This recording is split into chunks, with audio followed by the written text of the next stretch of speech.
Good morning. My name is Cheryl Green, and I'm the Deputy Director of HRC's Welcoming Schools program.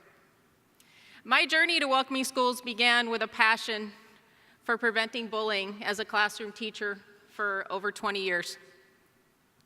That passion also led me to lead a bullying prevention certificate program for educators at the college level. Now I have the privilege of working with educators all across the nation through the Welcoming Schools program. We're the nation's premier professional development program for elementary educators that's specifically LGBTQ and gender inclusive. I have to say, I love my job. I love what we are able to do to support our most vulnerable students. Students like Anna. Anna is a transgendered child who was able to verbalize her gender identity at age 4. Sadly, her preschool failed to support her transition, and they refused to protect her from bullying by other students and their parents. Anna's mom said that she constantly had to pretend to be someone she wasn't and suffered fear of being discovered. She lived with a lot of anxiety and was constantly afraid her teachers would get angry if they knew who she was. At the same time, she dreamed of being able to tell them. Sadly, Anna's not alone. That makes our job so important. We help educators get the professional development they need to ensure that schools are welcoming and affirming places for all students. Let's be real, this is about the safety of our children. As educators, that has always been our most basic and important responsibility. And at the end of the day, it is on us, the adults in the school, to create learning environments in which all children can thrive, academically, emotionally, socially, free of harassment and discrimination. That's what we do at Welcoming Schools. We help teachers create the kind of environment through training and resources. We focus on 4 key areas: family diversity, LGBTQ and gender inclusion, bias-based bullying, and specific supports for transgender and non-binary students. In fact, we have facilitators all across the country. Can the 10 of you that are in the room please stand up? Where are you? Oh, man.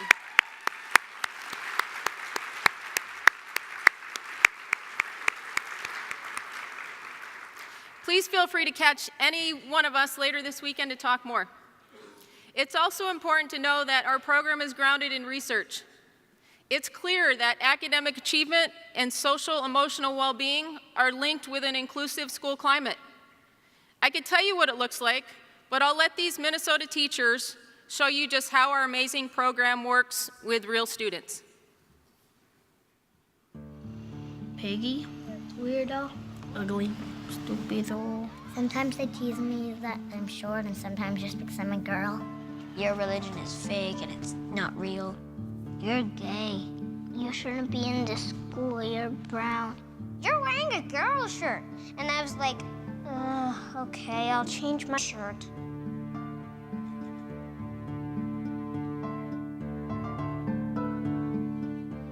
If a student isn't feeling safe or comfortable, they aren't focusing on what I'm teaching them. We know bullying happens in our school. What can we do about this?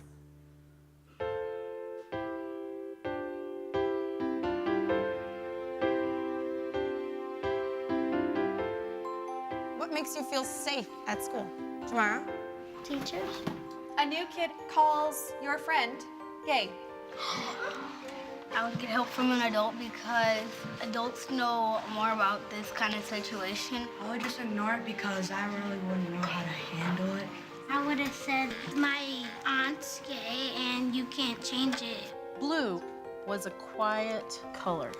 Red liked to pick on blue. Makes fun of the way you are and everything, and you can't help what you are. Has anybody ever heard anybody get called a name because of their skin color? They called him chocolate balls. When we have discussion like that in class, I feel like more comfortable. Well, when I was in first grade, this big girl kept on flicking me in the head. So that hurt. In two ways. What are the two ways?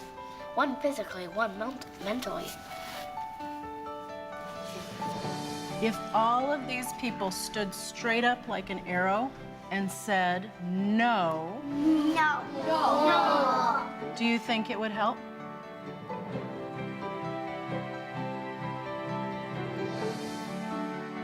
To me, it's a no-brainer. You have to make sure that our students are comfortable talking about difference so that they can ease into their learning and feel confident in their growth.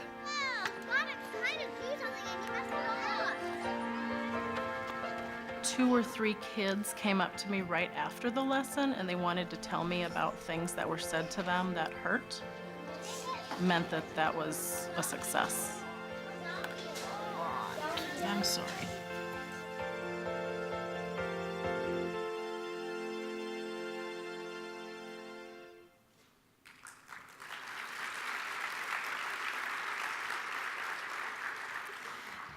This video is called What Can We Do?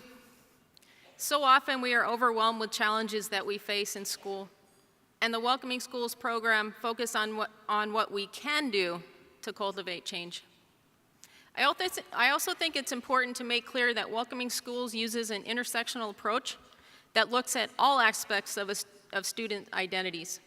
This is super important, and data clearly shows it. For example, LGBTQ youth experience more bullying and harassment at school than their straight counterparts. However, LGBTQ youth of color experience even more bullying and harassment from both teachers and students than white LGBTQ youth. And we're one of the few programs that works with elementary schools. We know that elementary schools are foundational. It's where children learn to accept or reject differences.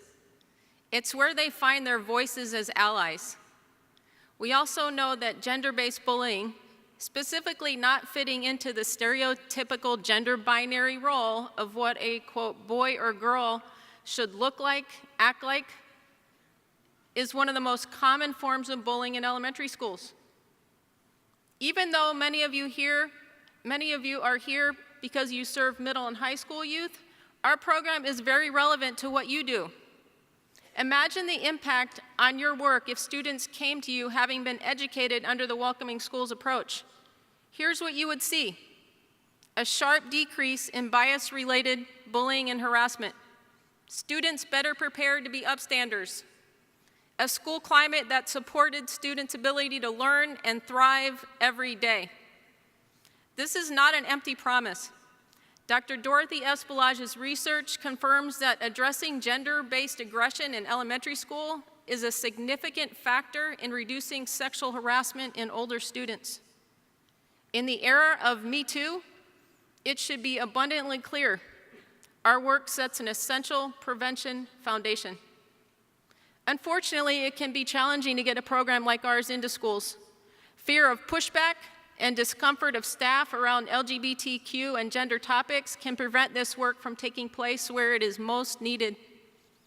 We are committed to giving our schools all the support they need, and that includes responding to resistance. If this is a particular area of interest for you, come to our workshop Sunday morning titled Supporting Schools to Respond to LGBTQ Pushback in the Community. In closing, I'd like to return to Anna. According to her mother, Anna's life was transformed the moment she started kindergarten. It was a school that we had worked with, a truly welcoming school. At a meeting just before the start of school, Anna's mother was surprised to find a team of knowledgeable, caring adults ready to support her daughter. Anna now has been at this school for 6 months, and her mom reports that Anna couldn't be happier. Her privacy is closely guarded, and the atmosphere of safety and inclusion is relieving her fears for the first time in a very long time. For Anna's mom, the greatest endorsement of welcoming schools is her daughter's laughter and happiness. She says she wishes every transgender child in the world had this kind of school environment. I may be biased, but Anna's mom is right. Welcoming schools should be in every elementary school in the country, and you can be a part of that. On your tables, you will find a Welcoming Schools palm card. They look like this. Please find one and hold it up.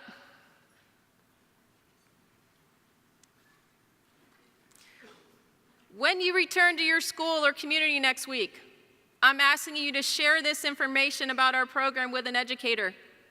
Get it into the hands of an elementary teacher, a PTA president, a school board member. For more information, you can visit our exhibit table and consider attending one of our 4 workshops.